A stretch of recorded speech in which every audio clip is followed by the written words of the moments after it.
everybody, and welcome back to another unedited meeting. This one comes with a roaring fire behind us. We just thought we'd add some romance. That actually won't be in the full meeting No. because I think it would be extremely distracting for me, not necessarily for you, but I would just be like, is this still going? It's still But going. we hope that you're feeling super cozy now and prepared to just cozy up for this longer meeting. Yeah, so we're talking about our marketing strategy, our email strategy, basically how we're going to get paying customers on an ongoing basis, and then what happens when someone buys, what does that look like, and just, it's difficult. It's confusing even for me to think about all the things because it's so much. Right, so that's what you'll see in this meeting is us really talking through all of those processes, and we don't like to use the word funnel, as you'll see, but that's included in this as well. And just really the process of building an audience, keeping an audience, and then selling to that audience. What's a better, let's change it to, we build email sifters. So not email funnels. Yeah, because it's like a sifter, you know? It's still a funnel. Like a funnel's bringing things through and you're only getting the good stuff. It's a sifter. We're sifting out all the crappy stuff. So these are our email sifters. Jason, are you ready? To rumble? What's about to go down? This is too close. We're gonna make decisions today. Okay. We're gonna... Yep. Frozen. I'm frozen. Seems about right. Okay. Hey, how about this? Clear? Clean page? Ooh, but I want to look at all this stuff. That's all right. All right. It's really just a matter of... Okay, anyway. Pano book. Getting a lot of love these days. Things we are talking about in this meeting. Hold on one second. I have to write down that this is a WAIM meeting. Does it bother you that you're writing in green and the previous page is in black? No, I did that on purpose. It's called intentionality. Get up on my level. Hey, do you have anything you want to talk about before we get into the actual meeting? You know, like we talked about the Noid and we talked about... No. Okay. I just want to get down to business. Whoa. All right, so this is marketing meeting. Marketing and open closed launches. Launches. So I would say marketing and launching. Which is very different than lunches, which is very different than lunchables, which is not actually food. Which is very different than... Oh boy. Laundry. Okay. Do you want to think about... That just reminded me of, I don't know if you rewatched the weekly check-in video that we just posted. You did not tell me that at one point I am just losing interest and you say something and I laugh, but I go, ha-ha!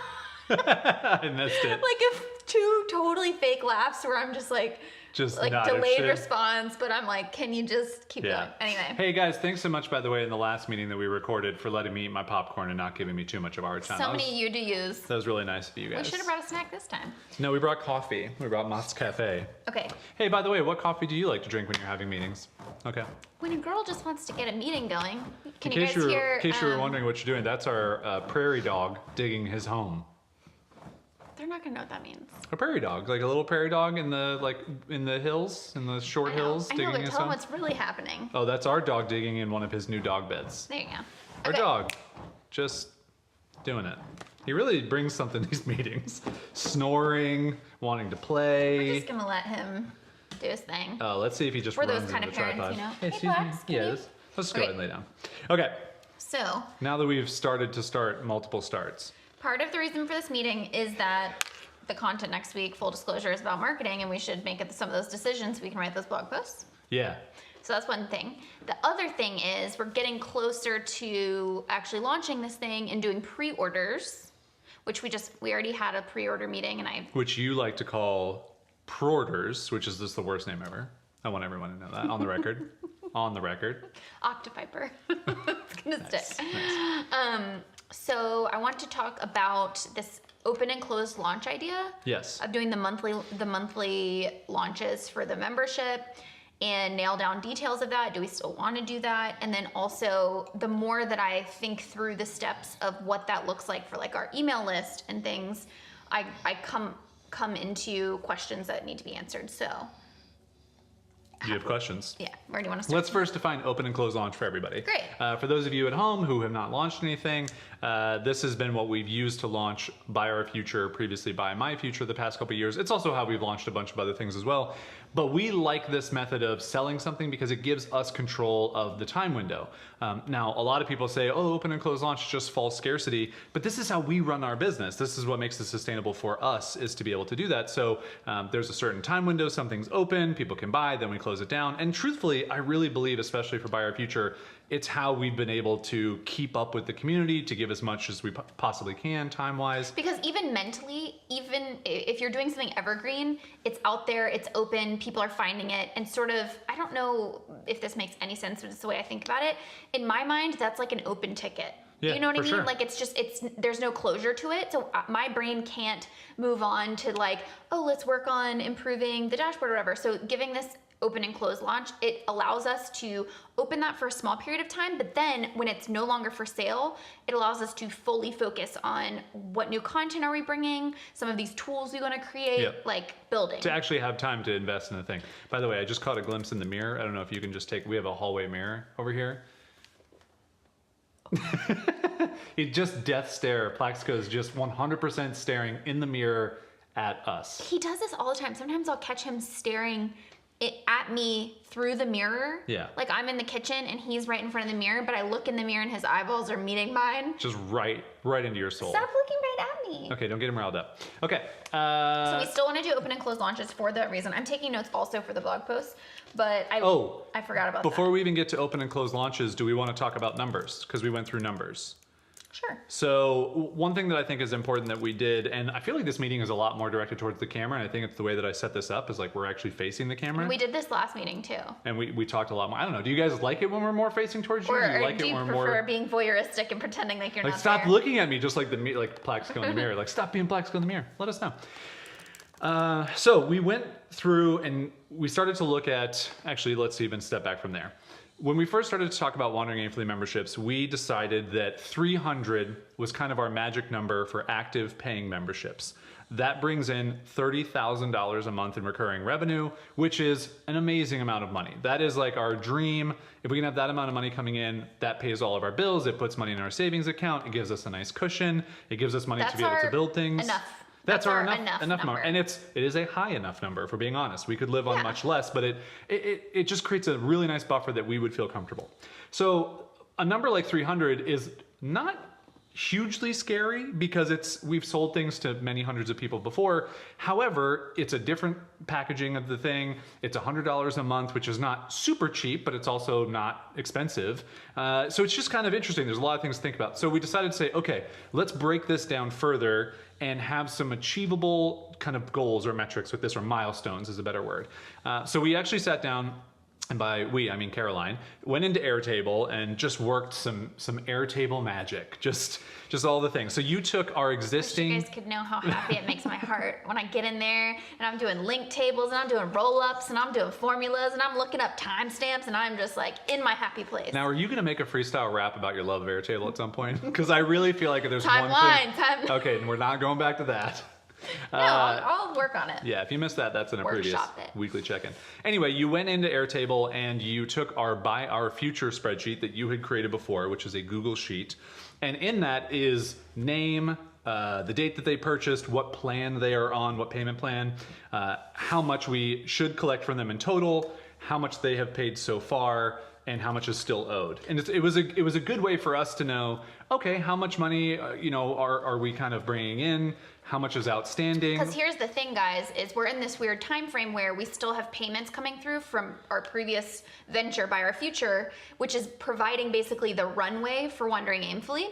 So it's very important that we know how that financially stacks up so that we know, okay, here's when kind of the Buy Our Future dries up and here's when Wandering Aimfully really needs to take over the brunt of our income. So we sort of have a loose idea of that in our heads. We have these weekly budget meetings that we've talked to you guys about. So we have a good handle on our finances, but Jason pointed out to me that there's not an easy way for us to go into Gumroad, which was our Buy Our Future payment processor, and see, okay, every month, here is the total. Even projected, how much money you are owed on a monthly. And I emailed, and Sahil, the CEO of Gumroad, wrote back and was like, we don't really have a good system for that. And I'm like, well, that's not helpful for us at all. So, Carol built one. Yeah. And the spreadsheet we had before was great because it showed us the amount of people who had bought and keeping track of their payments, which was really nice. Full disclosure, when someone would have a payment recur through the Buy Our Future Gumroad subscription, I would get an email. I would look at that person's email, go into the Google Sheet, update the paid column to increment it up a payment. So if they paid $200 so far, now they paid $200 more, now they paid $400. I would literally do that every single time. And in that spreadsheet active, I think now we have like 85 people. So we're not talking about a ton, but it's 85 people every single month that a payment happens. I can tell you exactly how many people have active payments because I created a view for that. So what I think is really interesting is when we were looking at this, and 79. and we're just like, we're very transparent about numbers because I think that it's very helpful to see kind of where people are, where you get to, et cetera. Anyway. And the reason that we want to share this is because I think this is an important step in any project or anything like that. Looking at the projections and the actual revenue of it and understanding the financial implications of what you're trying to accomplish. Like I know in my Made Vibrant days, I had this big dream of like, let me sell prints and let me do this. You sit down and you start to break down the numbers and you see how low your margins are and you're like, I have to sell 1,000 of these to like make it just 1 month of what I'm trying to make. So it's very important to sit down and project out what revenue potential this idea has so that you can see if it's something that's gonna support your lifestyle. So that said, so what I was going to say, my finishing remark about our Google Sheet was there was no way to see our monthly recurring revenue through that sheet. We basically saw total collected and total owed. And while it was nice to see that the total owed was $100,000, that means money outstanding that people have yet to pay. What you don't know is, well, how much, how long, how much every month, how long, when does that end, when does that dry up? And then also for cash flow purposes, when do we dip down from, let's say it's $10,000 a month, and then all of a sudden a bunch of people's plans finish at a certain time because we do the open and close launch, so it's the same time window. Oh, we drop down to 5,000, that's gonna be a crunch for us financially, like a huge crunch. For example, in August of this year, we will go from basically making $13,000 in buyer future payments to then the next month only making $7,000. Yeah. So if you didn't know that, you'd be like, what? I was planning to make $13,000 this month and I didn't make that. So. And the good thing is I will give myself a small, tiny pat on the back. It's just a tiny, that's a tiny one. Just a little is that bit one? I knew in my mind we had until July. Right. So I've been saying all along, like we need to get, this is why Wandering Aimfully came about at the beginning of this year. We put pressure on ourselves for a May 1st deadline that's now moved to May 21st, is that I was hoping to get 2 months to get 50 customers to buffer back up to where we were, knowing that was gonna be the first dip. So as of having this table, it's really nice to then add a column to this to go, all right, how many people does it take paying Wandering Aimfully $100 a month as a member to build that back up? And what do we need to do for that? So what we decided on was pretty much with each open and close launch, including our pre-order, is to have 30 spots open. And I don't think the goal is to sell 30 spots every month until we hit 300, because that would take longer than I think we actually need. But it's to say, okay, if we sell 30 spots every month for the next 4 months, let's say that's what it is. So give us the breakdown here of what that does for us, because we really saw that, okay, this is great. We're kind of figuring out where we need to be. So let's just start in May. Yeah. So in May, that would be, if we sold 30 spots, that would be $3,000. And actually it'll be a little bit more than that because in May we'll have a pre-order and a launch window. Do you know what I mean? Yeah. But anyway, let's say we sold 30 spots total in May. So that would bring, with the buyer future, that would bring the total up to $17,000 basically. So it's $3,000 of Wandering Aimfully memberships and $14,000 of recurring buyer future payments still going. And then in June, it would be $14,000 again in buyer future. And then let's say we added 30 more people, and we're not accounting for churn at this point, right? Just because these are like sales goals and we know that we're going to have to account for churn, but this is really just to keep the numbers round. So that would be 14,000 from buyer future and 6,000 from Wandering Aimfully, which would bring our total to 20,000. The following month, 14,000 from buyer future, 9,000 for Wandering Aimfully. That would bring it to 23,000. And so what you start to see here, and hopefully you can splice in some of this, is that the big thing to notice is that in August, we go from basically 13,000 of buyer future and then hopefully 12,000 in Wandering Aimfully for a total of almost $25,000. But then in September, our buyer future revenue drops about $6,000 down to $7,000. So in September, we're only bringing in $7,000 from buyer future payments, but we're also kicking up the Wandering Aimfully to $15,000. So by that point, hopefully we have enough members that then our total still is in the $22,000 range, which is like plenty of money for us to cover our expenses. Yeah. And so you can start to see this thing happening where as the buyer future money is dropping off, the Wandering Aimfully money is kicking in. I don't know how you're gonna be able to see this. Dropping off, kicking in, and so then we can still stay at this sort of We can still stay. DGs. We can still stay at a place where we feel really, really good about the revenue we're bringing in. So I hope that kind of educates you on how we're thinking about our revenue, our income, the memberships, how we're kind of planning out those milestones. So essentially 30 new members every month is our goal, not accounting for churn, but we're really hoping the churn is going to be pretty low with Wandering Aimfully. I mean, we just won't know until we sell and get people in. But our goal is to hopefully have people buy. That's also why I kind of want to do the open and closed is I want people to wait long enough for it that they decide that the like excitement wears off. And it's more of like, I've checked this out. I thoroughly know what's going on. Maybe I watched the last launch and I wasn't ready for them, but I'm good now. Like I know that I'm going to use Teachery. I'm going to go in and use the podcast course. I'm going to use better branding. I'm going to be in the community every day. And like those things alone are worth $1,200, in like the next year. So I'll pay for this thing for at least a year and it'll be worth it. And I hope that those things really make the churn very low on this. We're going to find out. So I think that's I hope it's a really helpful look for you. It was extremely helpful for us to see those numbers. Now, the one thing I want to bring up before we transition into the actual point of this meeting is, do you feel like this is aggressive? Do you have any hesitation to these numbers?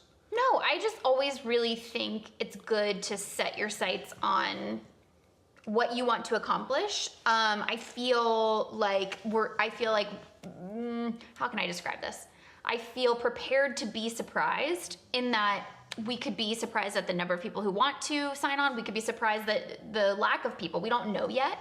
But I feel like by sitting down and at least going with our gut and saying this is how many people we think, like 30 to me feels doable every month, given the fact that we already have an audience. Like if you were starting out, I think that would be aggressive to get 30 people to pay you $100 a month right out of the gate. Yeah. But the fact that we already have an audience going, I feel like it's attainable. However, I'm not putting all my eggs in that basket and I'm preparing myself. I'm not going to be disappointed if that doesn't happen. Yeah. We're going to adjust on the fly. We're going to change the marketing plan, I'm sure. But that feels like a good number to me. And I just was telling Jason in the car, like I'm the type of person that I just need to define what that goal is because then it gives you this metric to measure it against versus just saying like, let's just see what happens. And so it feels very doable for me to then go, okay, our goal is just to get 30 new people to sign on every month. What do we need to do to accomplish that? And maybe after 2 months we see like, oh, we're only getting about 15 people to sign up every window. Cool, we need to like kick it up a notch. We need to like do something else. Or wow, the demand is a lot more than we thought. Like maybe we should think about opening up more spots or any of those Because we want to be rich. So rich. I will say that for me, my answer to my own question is that for some reason, this rule of 1% has come up a lot for me when we've been selling something. And 1% of our email list is 150 people. And so I feel pretty confident that we can get 150 people total. And if that's all we got for Wandering Aimfully over the course of the next year. That's 1% is 150 people? Yeah. So 2% would be 300. So if we convert 2% of our email subscribers, I think we're okay. I really do. And our email list grows by 25 new subscribers every single day. If you read our email blog post last week when this was recorded. That's a great transition. Okay. To talk about our marketing strategy. Let's do it. We already know that you definitely want to do the open and close launch. Yes. So reverse engineering the marketing strategy, the way that I'm trying to think about this, because I sat down to write this and I'm like, we've already talked about our basic strategy is really very much a content marketing strategy. We want to sell the Wandering Aimfully membership as much organically as we possibly can before we even try to amplify it with any type of like paid ads or, Facebook ads or Instagram ads. Like if we never had to play in that world and we could hit our 30 a month goal without doing that, we would do it. Just because it adds complexity and it feels really good to be able to sell something organically. However, we know that might happen down the road, but so just as a blanket statement, content marketing is really the way that we're trying to sell this thing, which is if you checked out our Unedited Content Meeting, that's our podcast, our YouTube channel, our Instagram pretty much, and but really the article content on our website. Yep. So those three that I mentioned before are very much like, except with the exception of the podcast, which might get some organic growth. But the YouTube channel and the Instagram are really for our existing audience. We're not expecting to like really pull in new people that way. However, the articles on the website and using organic search and SEO is like the main way that we're doing this. Yep. And then pulling those people into an email list and selling to them through email. So that's like the main primary way that we'll do that. But as I'm reverse engineering this, I'm thinking to myself, okay, to think about this strategy, let's start at the end, which is like let's say during an open launch, somebody's on our email list. That's how they're going to find out about the membership being open. That's how they're going to buy. But as I got into the weeds of that, I'm thinking to myself, okay, so that means every open window, we're going to send an email. Like, are we going to have a sales sequence? In which case, I do not want to send every person in our email list through a sales sequence every month. Mm-hmm. So maybe there's like, we just need to think that through. Yeah, for sure. We need to think through, like, if somebody's on our main list, maybe they obviously in one of our newsletters get some sort of like, hey, it's open, or hey, it's last chance, or whatever. I don't want to send them like a full sales sequence. Mm-hmm. But then it's like, how do we capture people who are very interested? Yeah. Yeah, I mean, where does working to live fit in? Where does the lead magnet thing fit in? Where do all these pieces fit in? Yeah.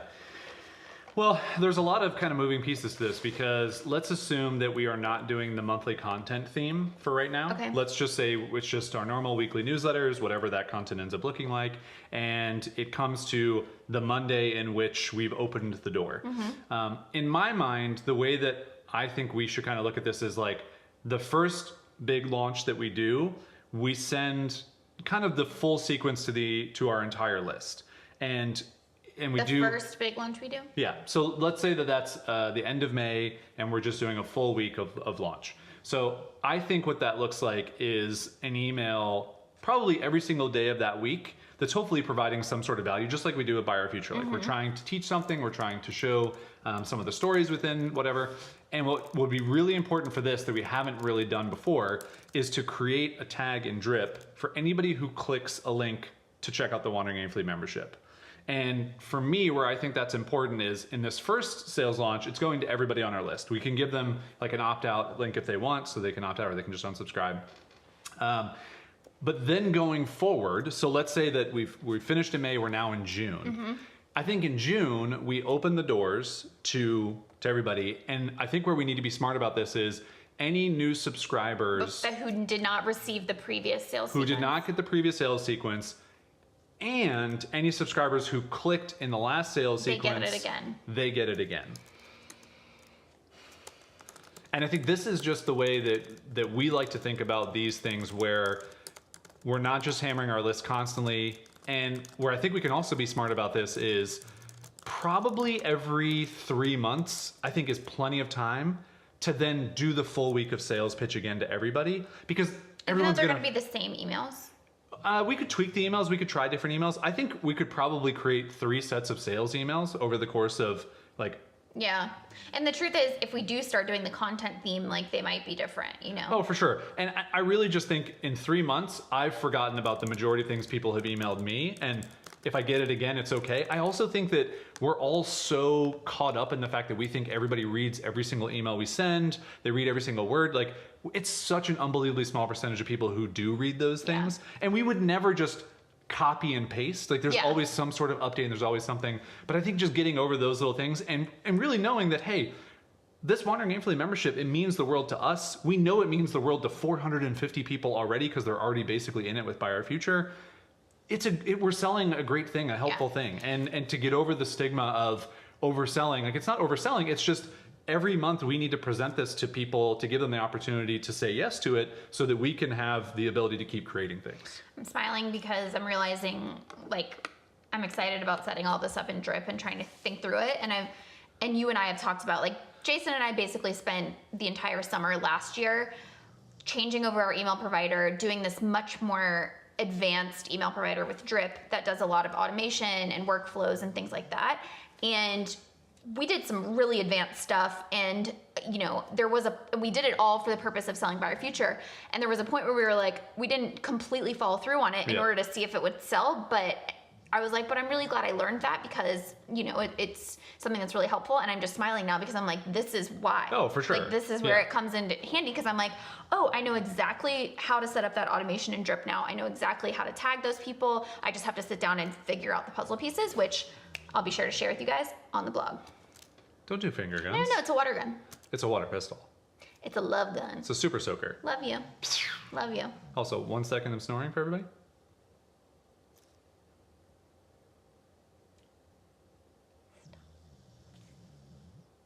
It's a little one. Did you hear how long he stopped Yeah, for it? for You sure. Little. So I'm sure he was listening to us. Oh, he looks so peaceful. He really does. This is a perfect size bed for him. Yeah. Okay. So I feel like that's a good email strategy. Okay. We'll have to hone that a little bit, but to me that feels good. It feels like we're going to learn from it. Obviously, our cohort, if you will, our segment of people that we'll be selling to in the second month will be way smaller, but hopefully they'll be kind of way more qualified and whatever. And I just think like the every 3 month kind of bringing everyone back into the fold, I think that'll work, and we'll just figure out how it goes. That is for people who have. That is for people who are on our like newsletter list. Yeah. But. Okay, so you're thinking that if they come to the website and they're on a closed cycle and it says like, hey, this is closed right now, sign up for our email list to make sure that you get, first dibs when it opens, you're thinking they just get that added to our newsletter. Yep. Okay. So the only thing we haven't talked about is a new subscriber, the welcome sequence, if you will. Working to live, like how does that work? Yeah. Let's talk about that. Okay, so I think let's go subscriber in a closed, or just any of our email forms on our site is kind of the same thing. So I think what that looks like is in the first week that they subscribe, and maybe this is gonna get too difficult, we don't have to do it this way, but I think we should send them, like, depending on the date that they subscribe, that's where it gets a little bit tricky, but maybe we'll figure this out. But it's to send them 3 emails before they get our first weekly newsletter. And it's like our 3 best pieces of content that we would send them. And so my mind is like, someone joins on a Monday, they get Monday, Wednesday, Friday, 3 pieces of content. And then the next Monday starts their weekly newsletter. So if someone subscribes after that, I mean, we'll just have to figure it out in drip. This is where you're gonna know how to do all this stuff in the back end because you're super smart. But to essentially give people 3 of our best pieces of content and say like, if you really like these 3 pieces and you haven't unsubscribed by this point, you're going to enjoy it. But if you've gotten these 3 pieces of content, you're like, you're already sending me too much email. I don't want to read this stuff. I don't care. We actually want those people to unsubscribe. Yeah. So I would say let's actually put our best foot forward. And if someone likes it and they want to stick with it, cool. Then that's kind of how we can just do this going forward. Okay. What was that heavy sigh? I'm just thinking about all the stuff in drip you have to build. Yeah, it was fun until you just friggin' Monday, Wednesday, Friday'd me. Yeah. We don't have to do that way. You just asked me, and that would be my preference at this moment. Okay. If we wanted just to go to a welcome email and then they're just dropped right into the newsletter, that could absolutely be our like lowest barrier to entry. Start with that. Okay. Now. Working to live? Yeah. Or do you want to Where stick does that with fit in? So working to live, we have not defined what that looks like. I think maybe it's just a 3 to 5 day email sequence that's built, that just drips out every single day, gives them the actionable things for working to live, and then they get dropped into the newsletter after that. And that's only from someone who subscribes through the Working to Live page? Yeah. Yeah. Why would they land on that page? Let's say we combine a couple of articles together, like the Working to Live article gets some organic traffic now anyway, but if someone lands on that page and signs up. So it's gonna be a very small amount of people, but eventually we hope that that page builds up some SEO going forward. Okay, but so, and just throwing this out there, one thing that we had potentially talked about is like doing this free training thing where like that, doing the video workshop where like that's a workshop that somebody can immediately start with. Now, is that Working to Live in your mind? Maybe. Yeah, to me, that's like let's do that later. Like, okay. Let's think about creating, our workshops, our kind of live. But do you see what I'm saying? I'm kind of feeling like, well, if there's not that much traffic coming to Working to Live, why bend over backwards to create this like 4 email sequence when it's not even going to be a real marketing lever for us? Well, because I think we both agree that Working to Live is one of our strongest things that we want people to go through and understand. Which I totally agree with, but then it's like, I think we just need to think through one step further where it's like, how can we amplify that then? Oh, well then maybe it's just in the nav. Like maybe Working to Live is just one of the nav items. So it's not called free training. It's just like working to live, or it's our process or something like that. And that page is so prominent on the site in the nav or whatever that people will find it.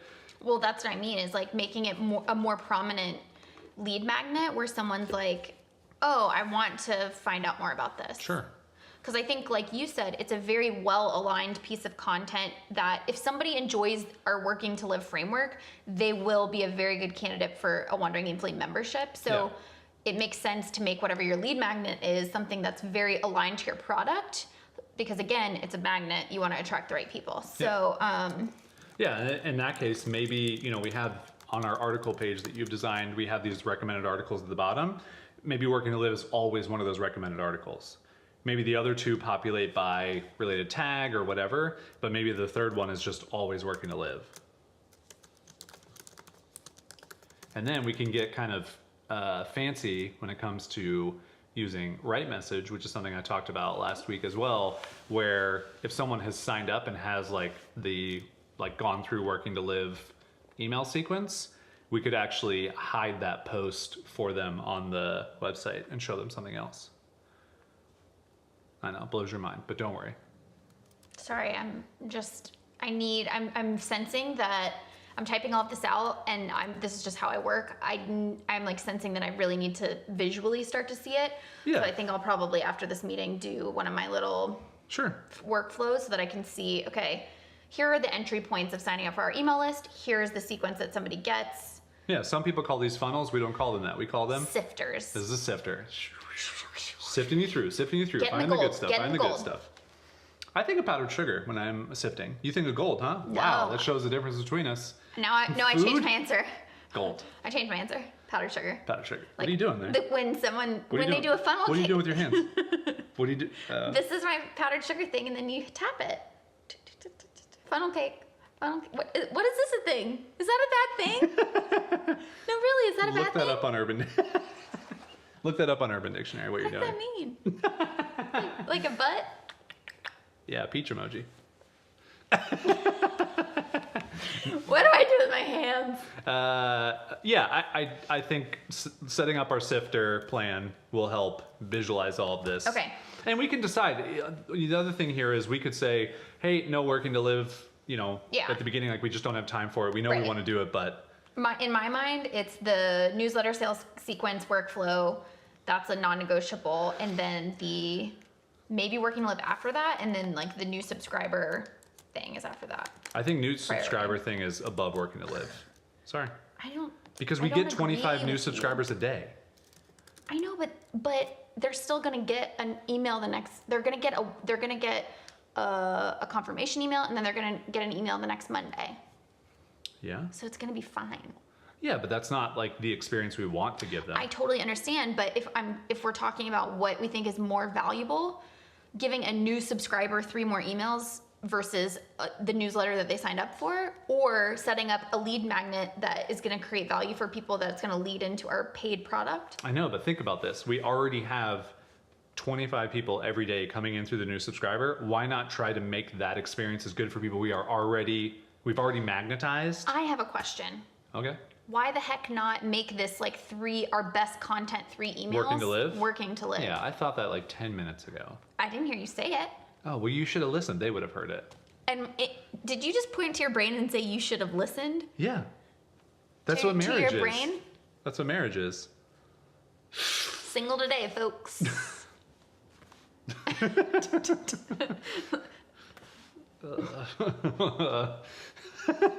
Going to a place.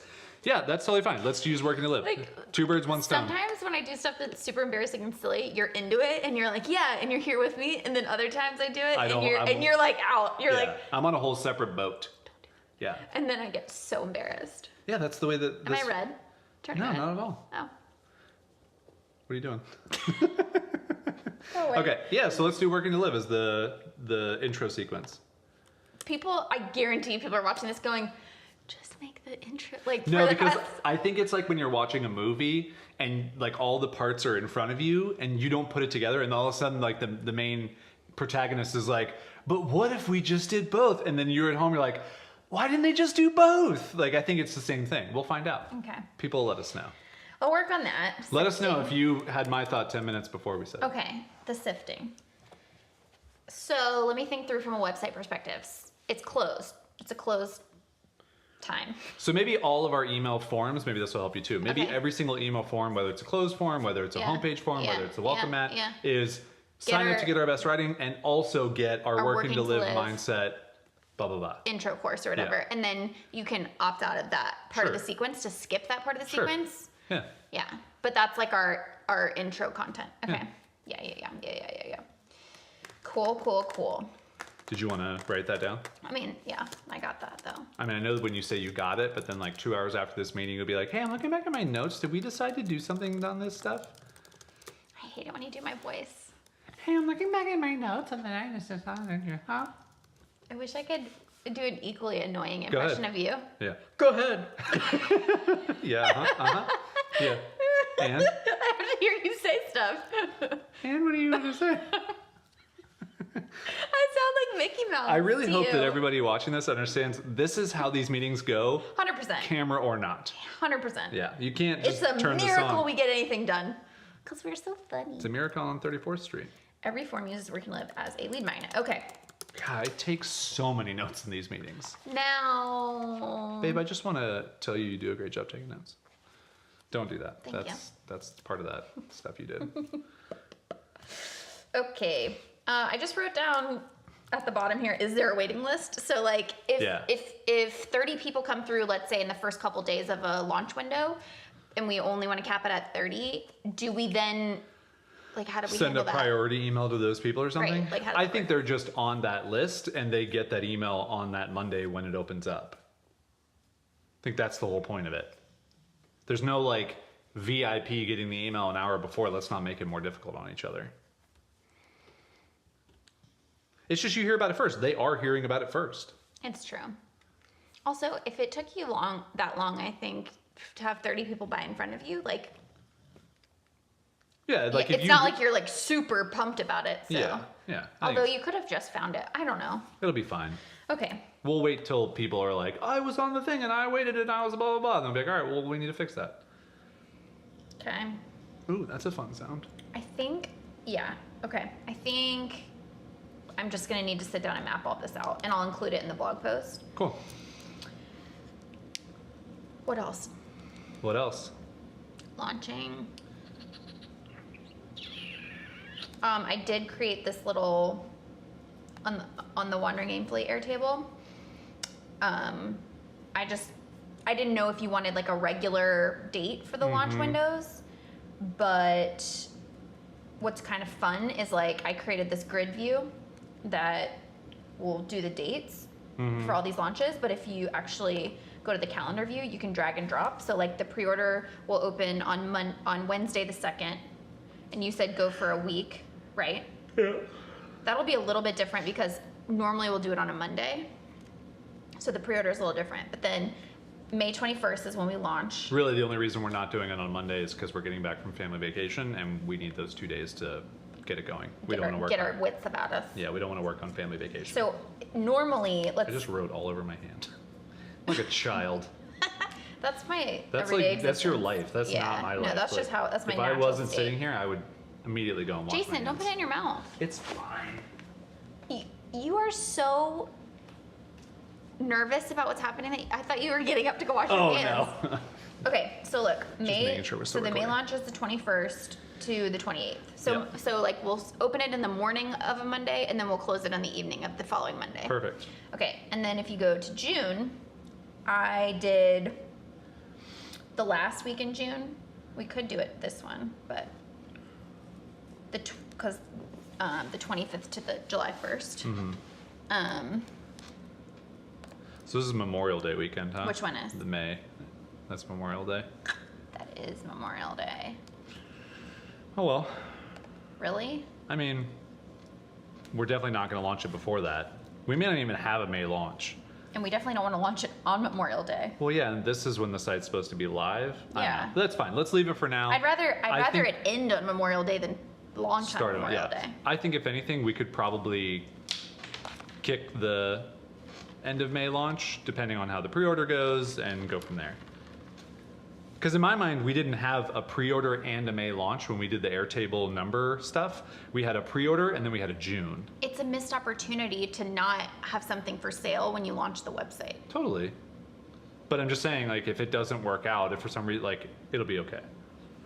Well, I mean, that's a statement you could say about anything. I mean, if it doesn't work out, you know, life will go on. What's going on? I'm like stuck. So then, anyway, we don't have to set these dates now, but I do, the reason I'm showing you this is because let's say, if you do like June, the June launch ends on July 1st, that's 3 weeks, and then it's the next launch, so like, it's just a lot of Launches? and open and closed and But remember, the only people who are getting it every month are new people who haven't gotten it before or people that showed interest who can then opt out if they don't want to buy. right. So I think that's the key is like we're essentially just building like a recurring sales cycle for ourselves, Right. where we can control how many people come in and the timing of when they come in so that we're prepared to handle it, and we go from there. And listen, this is all new, so we're just going to try this for a couple months and see how it goes and Right. get feedback. And like I said, so we'll send the full sales sequence. Let's say it's in May, so our full list won't hear about it again until June, July, August. So Unless they clicked. unless they clicked, but if they They didn't, will see like at the bottom of the newsletter of when it's open. Sure. Like, but yeah. okay. And then I do like that. So we did have this idea of doing these themes and then doing these live workshops where we actively like sell. But I like the idea of setting a baseline. So like letting it normalize a little bit. So Yeah. we'll have like the May launch, that'll be a little bit of an anomaly. And then June, and we're going into the summer where it's going to be slow. Yeah, and we don't want to work our butts off in the summer. Like that's part of why we work for ourselves, is to be able to take things slowly. So I also think we have a lot of content that we want to create. We want to Yeah. get ahead of our content creation. We talked about it in the car earlier today. Like I want to be well ahead of our video schedule. I don't want to be filming videos Monday to go up on Tuesday or even Monday to go up on Friday. So my mind is kind of like, let's use May, June, July to really get ahead of our publishing schedule and get our bearings and get kind of in a groove, and know that, you know, then if we get like a month or 2 or 3 ahead of our video publishing schedule, even our writing schedule as well, then we can do a monthly theme thing, and like we have the timing to do that. I was just thinking also that because of what Brennan showed me with the template, like the newsletter template or even one of the email templates, we can use the Prius as, we can hard code the next open date in the template so that we don't have to even worry about that. And it'll always say like, okay, the next, you know, Wandering Aimfully opens again on June, whatever. And then we'll just use it, we'll just write down as a to-do to change that in the template every time.